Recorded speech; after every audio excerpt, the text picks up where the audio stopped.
7 key things which God asks of us.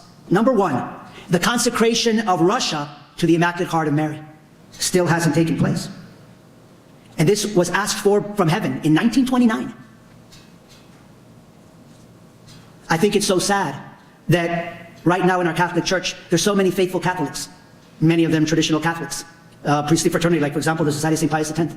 So many that have been unjustly accused and attacked of supposedly being disobedient. And yet here we see the greatest disobedience that has been taking place now since 1929 from the popes. They are to consecrate Russia to the Immaculate Heart of Mary in union with the world's bishops. 1929. Still they haven't done it. Pope after pope after pope after pope after pope. And then you can add on that since 1960, the Pope being commanded to reveal the third secret to the world. And as if one grave act of disobedience was not enough, added on a second since 1960. Every single Pope since 1960 has disobeyed that command. Well, this has to do with the conversion of an entire nation to the one true Catholic faith, outside of which there's no salvation.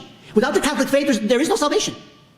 The conversion of Russia, conversion primarily to the Catholic faith, so that that nation can be saved. It's almost 100% certain that what is yet to be revealed as part of the third secret, that it's a divine warning about the gravest dangers to the salvation of souls, namely attacks on Catholic worship and Catholic doctrine. Very, very likely that in that third secret, there's a warning from God, from our Blessed Mother, to beware of attacks on Catholic doctrine and on Catholic worship, the liturgy. And this was supposed to be revealed in 1960. Almost saying, beware, beware, because these grave attacks are coming. Very possibly even from the highest levels of the church. And see the connection.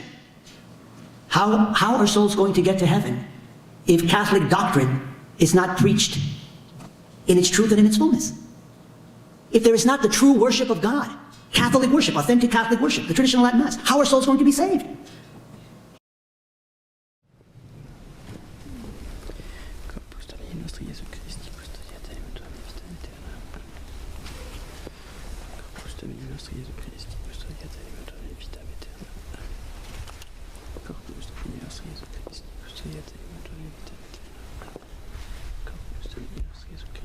Custodiate